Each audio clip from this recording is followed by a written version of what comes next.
Hi friends, మీరు కనుక మన ఛానల్ని ఫస్ట్ టైం చూస్తున్నట్లయితే కనుక మన ఛానల్ని సబ్స్క్రైబ్ చేసుకోండి. అంతేకాదు పక్కన ఉన్న బెల్ ఐకాన్ కూడా యాక్టివేట్ చేసుకోండి. చాలామంది అడుగుతున్నారండి పెన్షన్స్, ఆసరా పెన్షన్స్ ఇదివరకే వచ్చిన వాళ్ళు మళ్ళీ అప్లై చేసుకోవాలా? కొత్త గవర్నమెంట్ కదా, మళ్ళీ ఏమన్నా కొత్తగా అప్లై చేసుకోవాలా? మేము పాత వాళ్ళం కదా, అవసరం లేదా అని చాలామంది అడుగుతున్నారండి. ఇక అభయహస్తం పేరిట 5 పథకాలు అయితే రిలీజ్ చేయబోతున్నారు కదా. ఆ పథకాలకు సంబంధించిన దాంట్లో ఆసరా పెన్షన్స్ కూడా ఉంది కదండి. అది కేవలం కొత్త వాళ్ళు మాత్రమే అప్లై చేసుకోవాలండి. పాత వాళ్ళకి కంటిన్యూషన్గా ఇంతకుముందు పెన్షన్ వచ్చే వాళ్ళు ఎవరికి కూడా అవసరం లేదు, మళ్ళీ అప్లై చేయాల్సిన అవసరం లేదు. పాత వాళ్ళందరికీ రెగ్యులర్గా ఎప్పుడు వచ్చేలాగే వస్తాయండి. కొత్త వాళ్ళకి మాత్రం, అంటే ఇంతకుముందు పెన్షన్ రాని వాళ్ళు మాత్రమే అప్లై చేసుకోవాలండి కొత్త పెన్షన్లకి. ఇదైతే పాత వాళ్ళకే వర్తించదండి, అప్లై చేసుకోని అవసరం లేదు.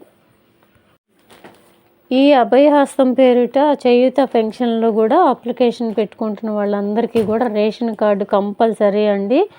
రేషన్ కార్డు అనేది లేకపోతే ఈ 5 పథకాలకు కూడా అనర్హులే. రేషన్ కార్డు కంపల్సరీ కావాలి. ఆల్రెడీ ముందే చెప్పారు, పథకాలన్నిటికీ కూడా రేషన్ కార్డు ఉంటేనే అర్హులవుతారని చెప్పేసి రిలీజ్ చేసే ముందే చెప్పారండి. అంటే బీపీఎల్ కార్డు ఉండి బిలో పవర్టీ వాళ్ళకేనండి ఈ పథకాలన్నీ కూడా వర్తిస్తుంది. కంపల్సరీగా రేషన్ కార్డు ఉన్న వాళ్ళు మాత్రం అర్హులవుతారు. రేషన్ కార్డు లేని వాళ్ళని మాత్రం పక్కన పెడతారండి. రేషన్ కార్డు కనుక ఉంటే ఈ 5 పథకాలు వీళ్ళు ఇచ్చిన స్కీములన్నిట్లో కూడా అర్హులేనండి. ఆ స్కీమ్స్ అన్నిటికీ కూడా రేషన్ కార్డు కంపల్సరీ కావాలని చెప్పేసి అధికారులే చెప్తున్నారు. మళ్ళీ రేషన్ కార్డు ఎందుకు విడుదల చేయలేదంటే రేషన్ కార్డు ప్రాసెస్ చాలా లేట్ అవుతుంది కాబట్టి ముందు ఈ పథకాలు అయితే కొంతమందికి రిలీజ్ చేసిన తర్వాత నెక్స్ట్ ట్రిప్లో రేషన్ కార్డ్స్ ఇచ్చిన తర్వాత మళ్ళీ ఇంకొకసారి అయితే రిలీజ్ చేస్తారంటండి. మళ్ళీ పథకాలు అయితే మాత్రం సెకండ్ ట్రిప్లో. ఈ స్కీమ్స్ అన్నీ కూడా రేషన్ కార్డ్స్ వదిలిన తర్వాత, రేషన్ కార్డు వచ్చిన తర్వాత అందరికీ వచ్చి ఉంటే బాగుండేదండి. కాకపోతే అది లేట్ చేసేస్తున్నారు. అది ఫిబ్రవరిలో స్టార్ట్ అవుతుంది అంటండి. ముందైతే ఈ 5 స్కీమ్స్ అయితే ఈ అభయహస్తం కింద ఈ స్కీమ్స్కి అప్లై చేసుకున్న వాళ్ళందరికీ కూడా, రేషన్ కార్డు ఉన్న వాళ్ళందరికీ కూడా బెనిఫిట్స్ అయితే ఇవ్వబోతున్నారు. కాకపోతే రేషన్ కార్డ్స్ మాత్రం కొత్తవి రేపు ఫిబ్రవరిలో, నెక్స్ట్ మంత్ ఫిబ్రవరిలో రిలీజ్ చేస్తారంటండి. ఇదండి ఈరోజు వీడియో.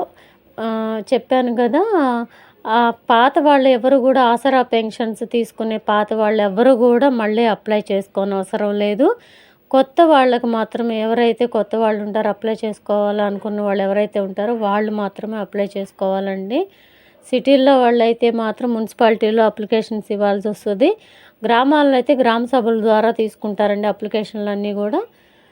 ఇదండి ఈరోజు వీడియో నచ్చినట్లయితే మీ ఫ్రెండ్స్కి, ఫ్యామిలీ మెంబర్స్కి షేర్ చేయండి.